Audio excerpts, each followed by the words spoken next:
नमस्कार विद्यार्थी मित्रमैत्रिणींनो, board problem solution सिरीजच्या पुढच्या व्हिडिओमध्ये मी प्रोफेसर प्रणव कानिटकर तुमचं सगळ्यांचं मनापासून स्वागत करतो। या सिरीजमध्ये आपण बोर्डात आलेले फायनल अकाउंट्सचे प्रॉब्लेम सॉल्व्ह करतोय। सो नेक्स्ट प्रॉब्लेम सॉल्व्ह करूयात। आज स्टार्ट करणार आहोत problem number 11। Ashok and Sangamesh are in partnership firm sharing profits and losses in the ratio of 2:1। आता आजच्या प्रॉब्लेम मध्ये आपल्याला रेशो दिलेला आहे, या रेशो मध्येच आपल्याला प्रॉफिट लॉस वाटायचा आहे। सो फॉर एक्झाम्पल 3 रुपीजचा प्रॉफिट झाला तर त्यातला 2 रुपीजचा प्रॉफिट कोणाला जाईल? अशोकला, आणि 1 रुपयाचा प्रॉफिट कोणाला जाईल? संगमेशला, अँड सो ऑन। 300चा प्रॉफिट झाला तर 200 जाईल अशोकला आणि 100 जाईल संगमेशला, and so on.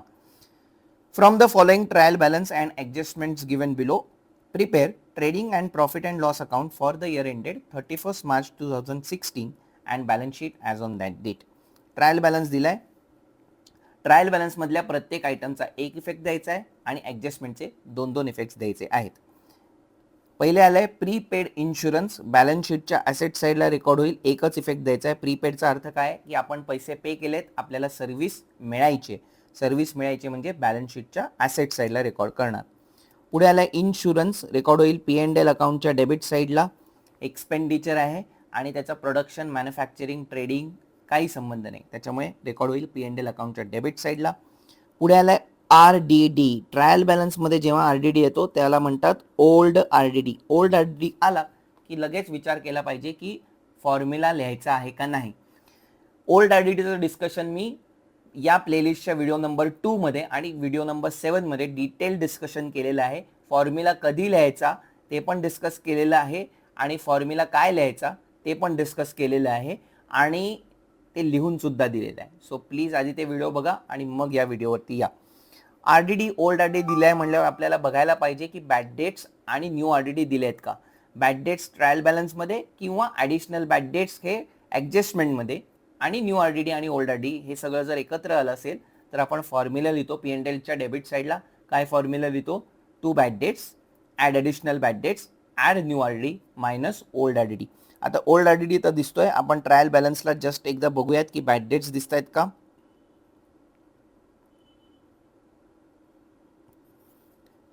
Trial balance मध्ये तर बॅड डेट्स नाही आहेत। आता ॲडजस्टमेंट मध्ये बॅड डेट्स आणि न्यू आरडीडी आले तर आपण फॉर्म्युला लिहिणार आहोत। जर समजा नाही आले तर काय करणार आहोत? ओल्ड आरडीडी जो आहे तो पी&एल अकाउंटच्या क्रेडिट साईडला लिहिणार आहोत। बघा पहिल्याच ॲडजस्टमेंट मध्ये आपल्याला दिसत आहेत ॲडिशनल बॅड डेट्स आलेले आहेत, हे आहेत ॲडिशनल बॅड डेट्स, आणि पुढे आरडीडी पण आहे, हा आहे न्यू आरडीडी। जो ॲडजस्टमेंट मध्ये येतो तो न्यू आरडीडी आणि ट्रायल बॅलन्स मध्ये येतो तो ओल्ड आरडीडी। म्हणजे न्यू आरडीडी पण आहे, बॅड डेट्स पण आहेत, ॲडिशनल बॅड डेट्स आहेत, आणि ओल्ड आरडीडी तर आपल्याला ट्रायल बॅलन्स मध्ये दिसलाच होता। सो आता आपल्याला फॉर्म्युला लिहायचा आहे। सो आरडीडीच्या समोर मी काय लिहून ठेवतोय? फॉर्म्युला। कुठे लिहिणार आहोत आपण फॉर्म्युला? पी&एल अकाउंटच्या डेबिट साईडला फॉर्म्युला मध्ये याचं पोस्टिंग करायचं आहे। पुढे डिस्काउंट, पोस्टेज आणि टेलिफोन दोन्ही एक्सपेंडिचर आहेत, त्याचा प्रोडक्शनशी काही संबंध नाही। So P and L account debit side. Debtors, ज्यांच्याकडनं आपल्याला पैसे यायचे, the person from whom we have to receive the money, balance sheet asset side. Creditors, balance sheet liability side, the person to whom we have to pay the money, it is our responsibility, त्यामुळे creditors balance शीटच्या liability साईडला record होतील। Salary P and L account debit side because it is paid to office staff, प्रोडक्शनशी संबंध नाही आहे। Unlike wages trading अकाउंटच्या debit साईडला रेकॉर्ड होतील because wages are paid to the workers who works in a factory, so wages is related to production. Opening stock trading अकाउंटच्या debit साईडला, गुड्सची मुवमेंट आपण ट्रेडिंग अकाउंटला रेकॉर्ड करतो। लास्ट इयरचा क्लोजिंग स्टॉक म्हणजे या वर्षीचा ओपनिंग स्टॉक, लास्ट इयरच्या नोटबुक्स मध्ये तो गोज आउट आहे, या वर्षीच्या नोटबुक्स मध्ये कम्स इन आहे, debit what comes in. So trading account debit side. Carriage trading अकाउंटच्या डेबिट साईडला रेकॉर्ड होईल। कॅरेज इनवर्डचा अर्थ आहे transportation expenses for bringing the raw material to the factory. Raw material फॅक्टरीमध्ये आलं याचा अर्थ त्याचा खर्च प्रोडक्शनशी रिलेटेड आहे, त्याच्यामुळे कॅरेज ट्रेडिंग अकाउंटच्या डेबिट साईडला रेकॉर्ड करतो। जेव्हा नुसतं कॅरेज देतात तेव्हा ते कॅरेज इनवर्ड असं आपण अज्यूम करतो, त्यामुळे ट्रेडिंग अकाउंटच्या डेबिट साईडला रेकॉर्ड होईल। Purchases trading account debit side because goods are coming in. Sales trading account credit side because goods are going out. पुढे आलेत रिटर्न इनवर्ड आणि रिटर्न आउटवर्ड, दोन्ही एकत्र दिलेत। Return inward debit what comes in, म्हणजे डेबिटची जी amount आहे ते आहेत रिटर्न इनवर्ड, आणि क्रेडिटची जी अमाऊंट आहे ते आहेत रिटर्न आउटवर्ड. आता रिटर्न इनवर्ड आणि रिटर्न आउटवर्ड हे एक्सेप्शन आहेत, ते ट्रेडिंग अकाउंटवर रेकॉर्ड होणार आहेत. पण आता रिटर्न आउटवर्ड आहेत म्हणजे परचेस केलेले गुड्स आपल्याला नाही आवडले, त्यामुळे हे जे रिटर्न आउटवर्ड्स आहेत हे काय करणार आहोत आपण मायनस फ्रॉम परचेसेस करणार आहोत. आणि रिटर्न इनवर्ड याचा अर्थ आपण सेल्स केले होते, कस्टमर्सला गुड्स नाही आवडले, त्यांनी आपल्याला रिटर्न केले म्हणजे goods are return by customers, म्हणजे हे काय करणार आहोत सेल्समधून मायनस करणार आहोत. Return inwards are deducted from sales, return outward are deducted from purchases. So लिहून ठेवूयात. पहिले आहेत ते रिटर्न इनवर्ड आहेत, सो मायनस फ्रॉम सेल्स, आणि नंतरचे आहेत ते रिटर्न आउटवर्ड आहेत, त्यामुळे minus from purchases. Plant and machinery, land and building दोन्ही आपल्या ॲसेट्स आहेत, रेकॉर्ड होतील बॅलन्स शीटच्या ॲसेट साईडला. आणि दोघांचे कॅपिटल अकाउंट दिलेत, रेकॉर्ड होतील बॅलन्स शीटच्या लायबिलिटी साईडला. कॅपिटल पार्टनरने आपल्याला दिलेलं आहे, आपल्याला ते परत करायचं आहे at the end of the business. जेव्हा बिझनेस बंद पडेल तेव्हा हे कॅपिटल परत करायचे, so it is our liability. आणि लास्ट बँक ओव्हरड्राफ्ट, बँककडनं लोन घेतले, आपल्याला पे करायचं म्हणजे balance sheet liability side. Trial बॅलन्सचं पोस्टिंग डिस्कस झालेलं आहे, ॲडजस्टमेंट्स डिस्कस करूयात. पहिली ॲडजस्टमेंट आहे write off 8,000 for bad debts and RDD at 5% on debtors. दोन्ही ॲडजस्टमेंटचे इफेक्ट सेम आहेत, बॅड डेट्स आणि RDD. पहिला इफेक्ट मायनस फ्रॉम डेटर्स कमी होतील. दुसरा effect P&L account debit side. Bad debts म्हणजे डेटर्सने आपले पैसे बुडवले, डेटर्स कमी झाले, लॉस झाला म्हणजे P&L account debit side. RDD म्हणजे असं वाटतंय की अजून काही डेटर्स पैसे बुडवतील, म्हणजे प्रोबेबल लॉस आहे, म्हणजे अजून जर लॉस झाला तर डेटर्स पुन्हा कमी होतील आणि फायनान्शियल लॉस आहे म्हणून P&L अकाउंटच्या डेबिट साईडला. नेक्स्ट ॲडजस्टमेंट आहे goods worth ₹16,000 were distributed as free samples. आपण काय केलं, आपले जे गुड्स आहेत ते फुकट वाटून टाकले. गुड्सशी रिलेटेड जी मुवमेंट आहे ती आपण रेकॉर्ड करतो ट्रेडिंग अकाउंटवरती. Debit what comes in, credit what goes out. If goods are coming in तर trading account debit side, if goods are going out तर ट्रेडिंग अकाउंट क्रेडिट साईड. आता आपण काय केलं, गुड्स फुकट वाटून टाकले, so goods are going out of the business. So पहिला effect trading account credit side because goods are going out. आणि आपण फुकट का वाटले बरं, कारण जर समजा कस्टमर्सला गुड्स आवडले तर ते आपल्याला ऑर्डर देतील, राईट. म्हणजे थोडक्यात ॲडव्हर्टाइजमेंट पर्पजने आपण हे काय करतो, फ्री सॅम्पल्स म्हणून देत आहोत, म्हणजे आपला एक्सपेंडिचर झाला ॲडव्हर्टाइजमेंट हा. सो सेकंड इफेक्ट काय होईल, P&L account debit side. Next adjustment आहे closing stock on 31st March 2016 was valued at cost price 2,24,000 while its market price is 2,40,000. Closing stock is valued at cost or market price whichever is less. त्यामुळे 2,40,000 record करायची नाही. कुठली value record करायची, 2,24,000. Again गुड्सशी related item आहे. या वर्षीचा last डेचा जो stock आहे त्याला आपण म्हणतो क्लोजिंग स्टॉक. क्लोजिंग स्टॉक आपण नेक्स्ट इयरला ट्रान्सफर करणार आहोत. सो या वर्षीच्या बुक्समधनं स्टॉक गोज आउट आहे, credit what goes out. So trading account credit side पहिला effect. And as on the last date closing stock आपली प्रॉपर्टी आहे, सो बॅलन्स शीट ॲसेट्स आहे. सॅलरीवर आउटस्टँडिंग 8,000. सो सॅलरी आउटस्टँडिंगचं मिनिंग आहे या वर्षीची सॅलरी आहे पण अजून पे केलेली नाही. आउटस्टँडिंगचा earth due but not paid. मग आता सॅलरी आपण पे केलेली नसेल तर ट्रायल बॅलन्समध्ये जी सॅलरी आहे त्याच्यामध्ये हे 8,000 इन्क्लुडेड नाही आहेत, कारण ते आपण अजून पेच केलेले नाही. मग पे केले नाही आहेत पण तो या वर्षाचा एक्सपेन्सेस आहे, सो या वर्षाच्या एक्सपेन्समध्ये तो इन्क्लूड करायला पाहिजे, म्हणून ॲड टू सॅलरी. आणि पैसे नाही पे केलेत म्हणजे आपल्याला ते पैसे पे करायचे, दिस इज अ रिस्पॉन्सिबिलिटी, ही सॅलरी आपल्याला पे करायची आहे फ्युचरमध्ये. So second effect balance sheet liability side. आणि last adjustment depreciate land and building at 5% per annum and plant and machinery at 10% per annum. डेप्रिसिएशनचा अर्थ काय, because of use of asset और because of wear and tear of asset. ॲसेटची value काय होते, कमी होते. ॲसेटची व्हॅल्यू कमी झाली म्हणून पहिला इफेक्ट मायनस फ्रॉम ॲसेट. आणि ॲसेटची व्हॅल्यू कमी झाली म्हणजे लॉस झाला, सो फायनान्शियल लॉस आहे, त्यामुळे कुठे रेकॉर्ड करणार आहोत, P&L अकाउंटच्या डेबिट साईड. That's it. प्रॉब्लेमचं डिस्कशन आता करून झालेलं आहे. आता आपण प्रॉब्लेम सॉल्व्ह करणार आहोत. तुम्हाला ड्रॉ करायचं आहे trading account, profit and loss account आणि बॅलन्स शीट. जर तुम्ही ड्रॉ केले नसेल तर शांतपणे वेळ घ्या, व्हिडिओ पॉज करा, शांतपणे ड्रॉ करा आणि मग व्हिडिओ पुन्हा स्टार्ट करा. लेफ्ट पेजवरती तुम्हाला ट्रेडिंग अकाउंट आणि profit and loss account draw करायचं आहे. राईट पेजवरती तुम्हाला बॅलन्स शीट ड्रॉ करायचं आहे. वरती हेडिंग टाकायचं आहे in the books of partnership firm of, आणि दोन्ही पार्टनर, तिन्ही पार्टनर, जे केवढे पार्टनर्स असतील त्यांची नावं लिहायची आहेत. त्यानंतर पुढे ट्रेडिंग अकाउंटला हेडिंग टाकायचं आहे trading account for the year ended, आणि त्याच्या पुढे जी काही डेट असेल ती 31st March, आणि मग त्याच्या पुढे जे काही इयर असेल ते. त्यानंतर प्रॉफिट अँड लॉस अकाउंटला पण profit and loss account for the year ended आणि मग जी काही डेट असेल ती 31 मार्च आणि मग जे काही इयर असेल ते. ट्रेडिंग आणि P&L अकाउंट दोन्हीच्या लेफ्ट साईडला डेबिट लिहायचं आहे, राईट साईडला क्रेडिट लिहायचं आहे. बॅलन्स शीटला हेडिंग टाकताना परत वरती in the books of partnership firm of आणि जेवढे पार्टनर्स असतील तेवढ्यांची नावं. बॅलन्स शीटला लिहायचं आहे बॅलन्स शीट ॲज ऑन आणि मग पुढे डेट येईल 31 मार्च आणि मग जे काही इयर असेल ते. बॅलन्स शीटला डेबिट क्रेडिट लिहायचं नाही. ट्रेडिंग आणि P&L ला लिहायचं आहे पर्टिक्युलर्स अमाऊंट रुपीज परत पर्टिक्युलर्स अमाऊंट रुपीज. बॅलन्स शीटला मात्र काय लिहायचं आहे liabilities amount rupees assets amount rupees. जर तुम्ही ऑलरेडी ड्रॉ करून रेडी असाल दॅट्स ग्रेट. तुम्हाला जो काही वेळ मिळाला आहे त्याच्यामध्ये पटकन ते लाईक बटन हाणून द्या. चला प्रॉब्लेम सॉल्व्ह करूयात. प्रीपेड इन्शुरन्स पोस्टिंग होईल बॅलन्स शीटच्या ॲसेट साईडला. So go to balance sheet asset side.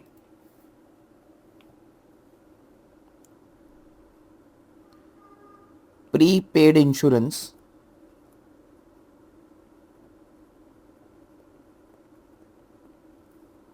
Outer column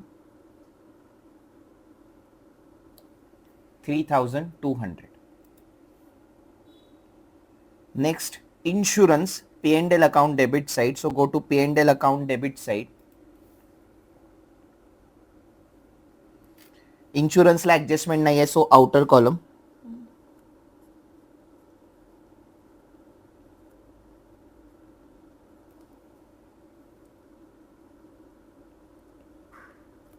$8,000.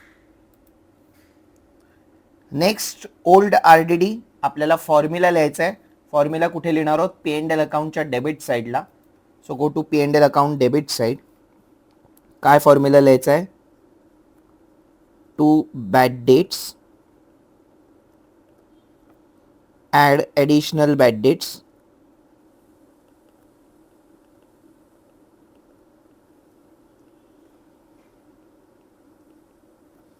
add new RDD minus old RDD and arrow for adjustment. आता आपल्याला फक्त ओल्ड RDD ची अमाऊंट माहिती आहे सो ओल्ड RDD ची अमाऊंट लिहूयात 4,000. बाकीच्या अमाऊंट आपण जशा येतील तशा लिहित जाणार आहोत.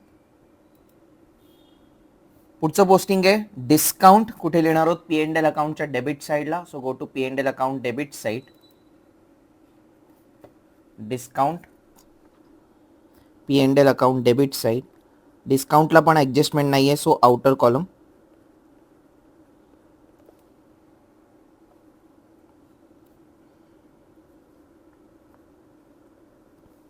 $3,200. Postage and telephone P&L account debit side. त्यालाही ॲडजस्टमेंट नाही आहे so outer column.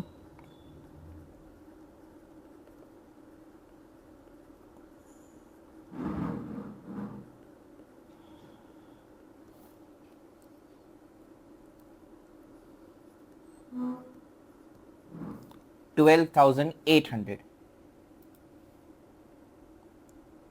Debtors balance sheet asset side. So go to balance sheet asset side. Debtorsला दोन ॲडजस्टमेंट आहेत सो इनर कॉलम.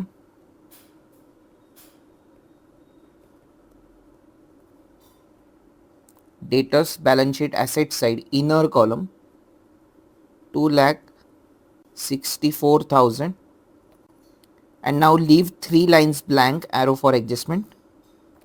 आपल्याला एक लाईन इनर कॉलमला टोटल घ्यायला लागणार आहे so leave 3 lines bank arrow for adjustment. Next आलेत क्रेडिटर्स. बॅलन्स शीट लायबिलिटी साईडला लिहितो आपण क्रेडिटर्स पण आता बॅलन्स शीट लायबिलिटी साईडला सगळ्यात पहिले आपल्याला लिहायचे असतात कॅपिटल अकाउंट्स. सो बॅलन्स शीटला कॅपिटल अकाउंट्स पहिले लिहून टाकूयात.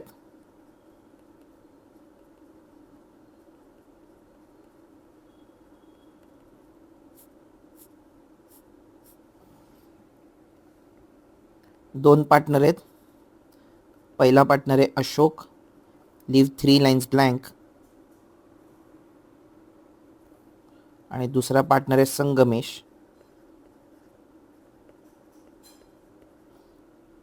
leave 3 lines blank, arrow for adjustment. आणि आता पोस्टिंग करूयात creditors. Balance sheet liability side. क्रेडिटर्सला ऍडजस्टमेंट नाही आहे, so outer column.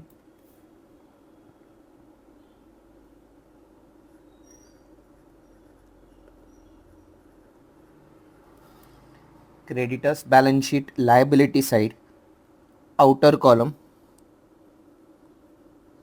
2,72,000. Next, salary P&L account debit side. So go to P&L account debit side. Salary ला adjustment आहे, so inner column.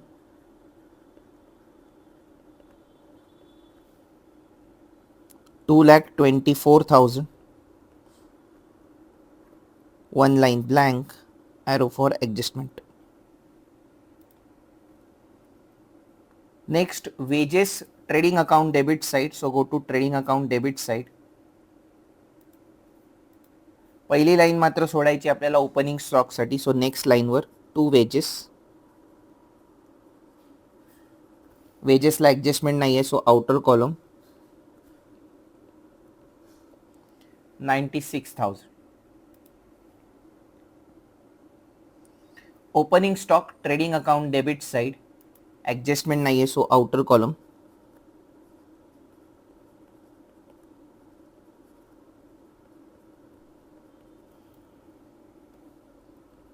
1,92,000.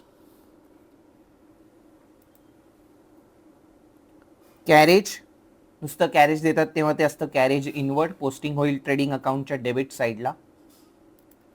So trading account debit side to carriage, त्याला adjustment नाही आहे, so outer column 4,000. Next परचेसेसला returns आहेत, त्याच्यामुळे inner column purchases trading account debit side, inner column 7,72,800, one line blank, arrow for adjustment. Next, sales trading account credit side, sales ला पण returns आहेत, so inner column buy sales, inner column 12,06,400, one line blank, arrow for adjustment.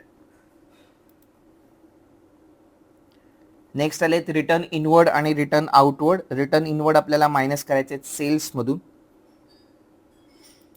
So minus करूयात sales मधून. Minus return inward,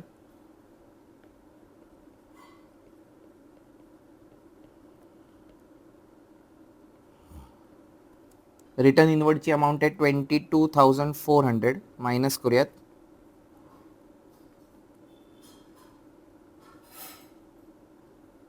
outer column जातील 11,84,000. Next return outward, purchases मधून minus करूयात,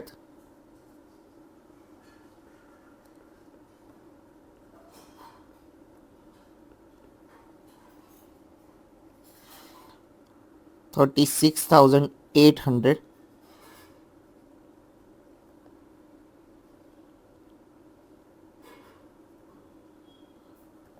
so outer column जातील 7,36,000. Next plant and machinery balance sheet asset side,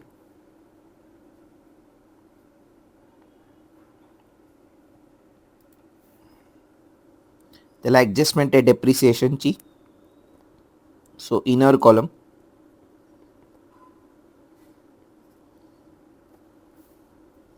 96,000, one line blank, arrow for adjustment. Land and building balance sheet asset side, त्यालाही adjustment आहे, so inner column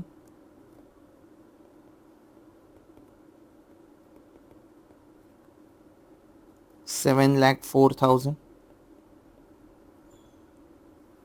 one line blank, arrow for adjustment. Next capital accounts. अशोकचं capital आहे 2,08,000, संगमेशचं capital आहे 1,92,000, दोन्ही inner कॉलमला लिहायचे आहेत. Balance शीटच्या लायबिलिटी साईडला आपण ऑलरेडी हेडिंग टाकलंय, फक्त अमाऊंट लिहायचे इनर कॉलमला. अशोकचं कॅपिटल इनर कॉलम 2,08,000. संगमेशचं कॅपिटल इनर कॉलम 1,92,000. आणि last bank overdraft balance sheet liability side outer column.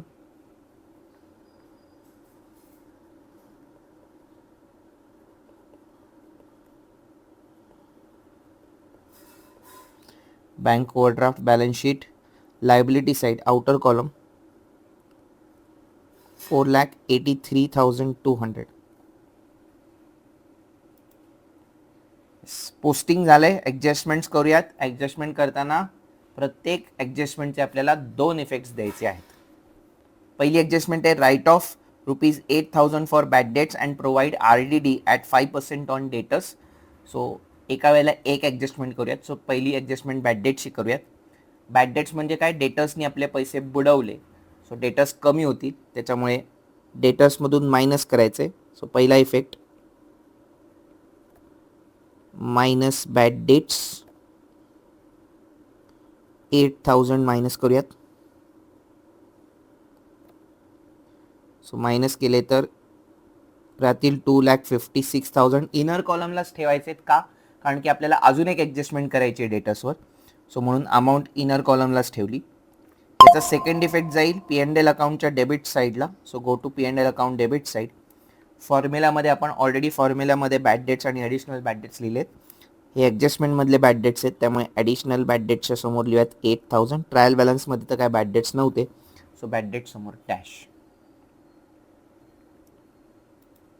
आणि आता RDDची ॲडजस्टमेंट करायची. RDD म्हणजे डाऊटफुल डेट्स. आपल्याला असा डाऊट आहे की अजून डेटर्स पैसे बुडवतील. जर डेटर्सनी अजून पैसे बुडवले तर डेटर्स अजून कमी होतील. So now go to balance sheet asset side again. याच्यातनं मायनस करायचं आहे RDD at the rate of 5%.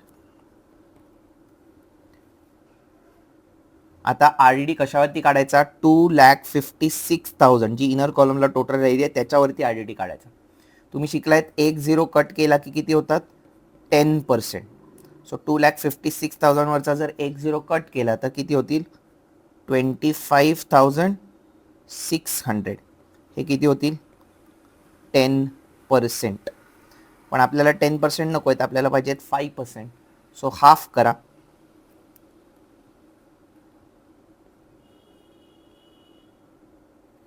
किती झाले, 12,800. मायनस करूयात 12,800. आणि आता अमाऊंट आउटर कॉलमला घ्या.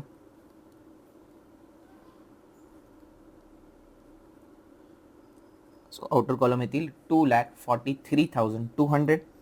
याचाही सेकंड इफेक्ट कुठे देणार आहोत, P&L अकाउंटच्या डेबिट साईडला. So go to P&L account debit side. RDDच्या समोर अमाऊंट लिहूयात 12,800. Now take the total to the outer column. 8,000 मधनं 4,000 मायनस केले तर राहिले 4,000 आणि 12,800 प्लस 4,000. सो आउटर कॉलम किती जातील, 16,800. नेक्स्ट ॲडजस्टमेंट आहे goods worth ₹16,000 were distributed as free samples. पहिला effect trading account credit side. So go to trading account credit side.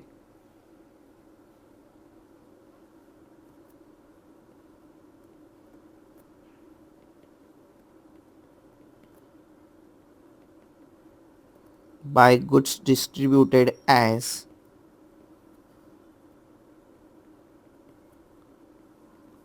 free samples. outer column 16,000. आणि सेकंड इफेक्ट जाणार आहे P&L अकाउंटच्या debit साईडला. So go to P&L account debit side. इथे लिहिताना काय लिहायचं, टू ॲडव्हर्टाइजमेंट. Outer column 16,000. पुढची ॲडजस्टमेंट आहे क्लोजिंग स्टॉक रोज येणारी ॲडजस्टमेंट आहे. पहिला effect trading account credit side. So go to trading account credit side. By closing stock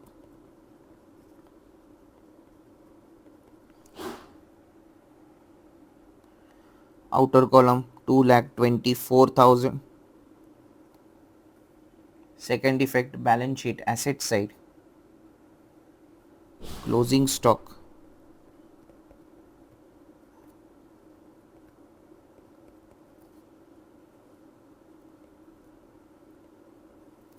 $2,24,000.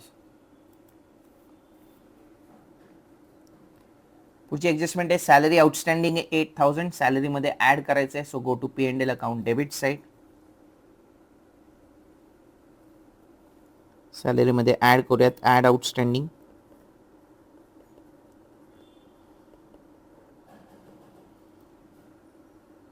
8,000.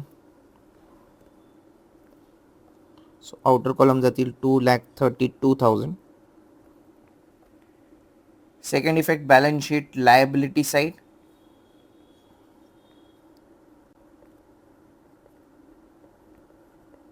Outstanding salary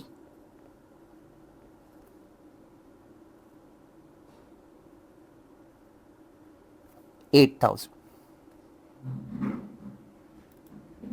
आणि लास्ट ॲडजस्टमेंट, डेप्रिसिएशन काढायचं आहे. लँड अँड बिल्डिंगवर 5% आणि प्लांट अँड मशिनरीवर 10%. सो लँड अँड बिल्डिंगवर डेप्रिसिएशन काढूयात. पहिला effect, minus from land and building,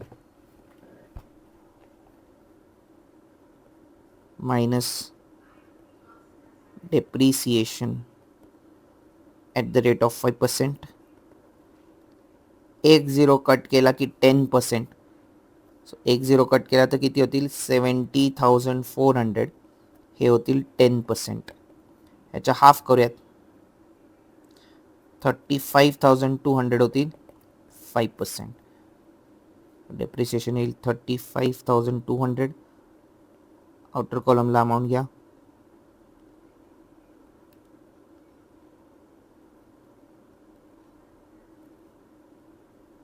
so outer column जातील 6,68,800.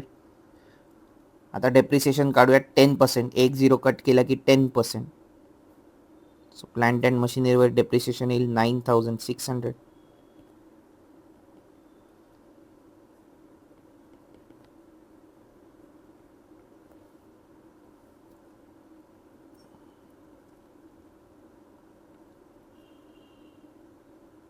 आउटर कॉलम जातील 86,400.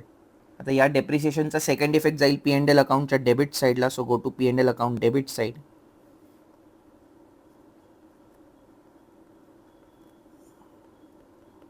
टू डेप्रिसिएशन,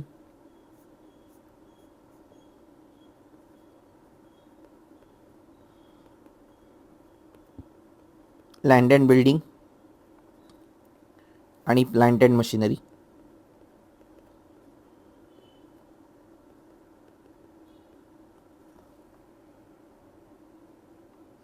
लँड अँड बिल्डिंगवर 35,200 आणि प्लांट अँड मशिनरीवर 9,600.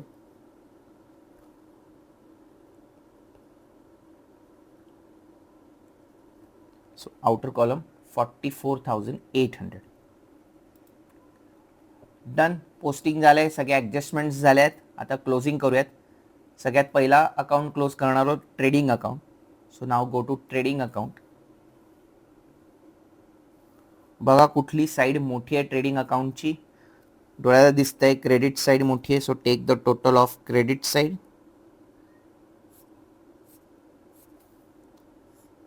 सेम टोटल डेबिट साईडला लिहायचे. क्रेडिट साईडच्या टोटलमधनं डेबिट साईड मायनस करायची. येईल त्याला काय म्हणायचं, टू ग्रॉस प्रॉफिट.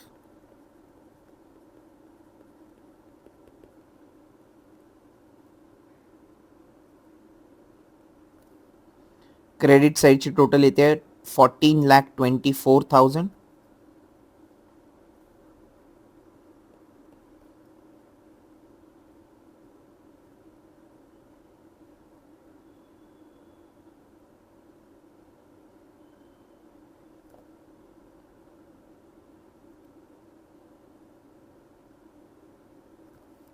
सगळं बरोबर केलं तर ग्रॉस प्रॉफिट येतोय 3,96,000.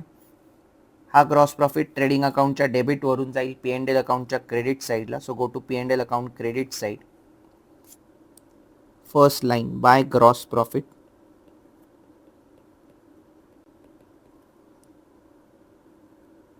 $3,96,000. आता P&L अकाउंट क्लोज करूयात. बघा P&L अकाउंटची कुठली साईड ग्रेटर आहे. डोळ्याला दिसतंय क्रेडिट साईडच ग्रेटर आहे. So take the total of credit side.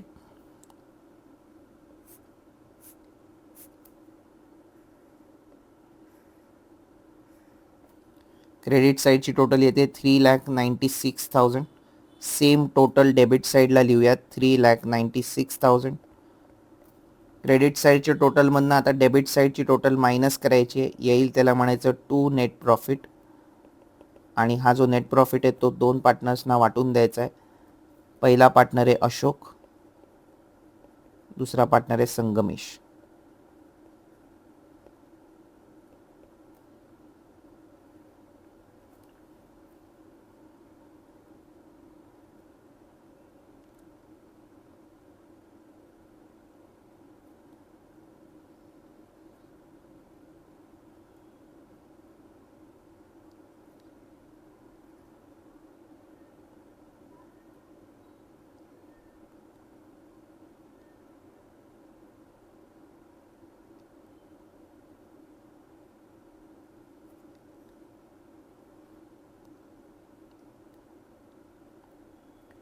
सगळं बरोबर केलं तर नेट प्रॉफिट येतोय 62,400.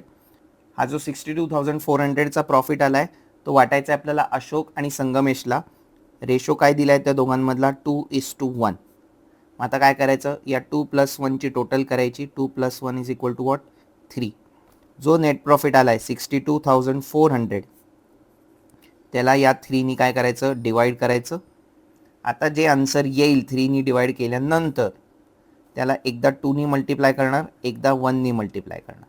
2नी मल्टिप्लाय केल्यावर आपल्याला आन्सर कोणाचं मिळेल, अशोकचं. आणि 1नी मल्टिप्लाय केल्यावर आपल्याला कोणाचं आन्सर मिळेल, संगमेशचं. ठीक आहे, 3नी डिवाइड करूयात. 3नी डिवाइड केल्यावर येत आहे 20,800. त्याला 1नी मल्टिप्लाय केल्यावर सेम आन्सर राहील 20,800. तो प्रॉफिट जाईल संगमेशला. आणि त्याच्यात डबल केले तर 41,600 तो प्रॉफिट कोणाला जाईल, अशोकला. सो लिहूयात, अशोकला किती जाणार आहे 41,600 आणि संगमेशला किती जाणार आहे 20,800. हा जो प्रॉफिट आलाय तो काय करायचा, कॅपिटल अकाउंटमध्ये त्यांच्या ॲड करायचा. So go to balance sheet, liability side, add net profit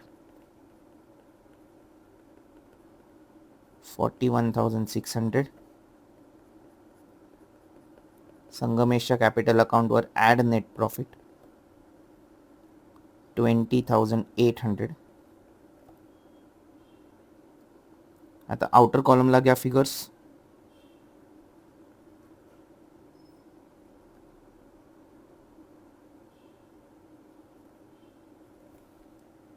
अशोकच्या capital अकाउंटची आउटर कॉलमची फिगर आहे 2,49,600.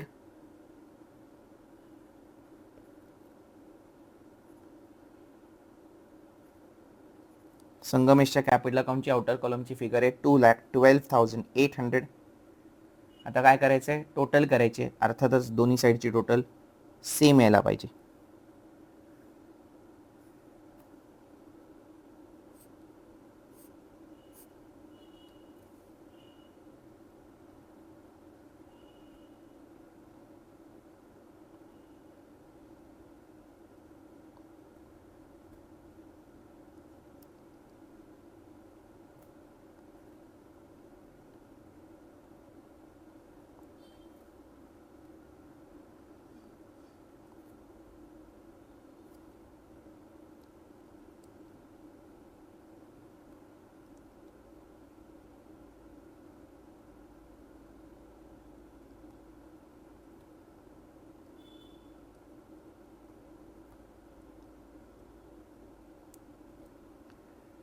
ॲसेट आणि लायबिलिटी साईड दोन्हीची टोटल येते 12,25,600. That's it guys, problem is solved. माझं काम झालेलं आहे. आता तुम्हाला तुमचं काम करायचं आहे.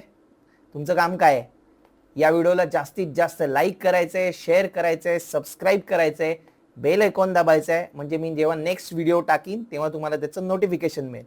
जर तुम्हाला काही डाऊट्स असतील तर कमेंट सेक्शनमध्ये टाका. मी लवकरात लवकर तुमचे डाऊट्स सॉल्व्ह करण्याचा प्रयत्न करीन. तुमचे जे कोणी 12th स्टँडर्डचे फ्रेंड्स असतील त्यांना ही सिरीज रेकमेंड करा, म्हणजे येणाऱ्या बोर्ड एक्झामसाठी त्यांना सुद्धा याचा फायदा होईल. व्हिडिओ सोडून जाण्याच्या आधी लाईक, शेअर, सबस्क्राईब नक्की करा. फुकट आहे, करून टाका. येस, भेटूया पुढच्या व्हिडिओमध्ये. Till then, thank you so much. Bye bye. Good day.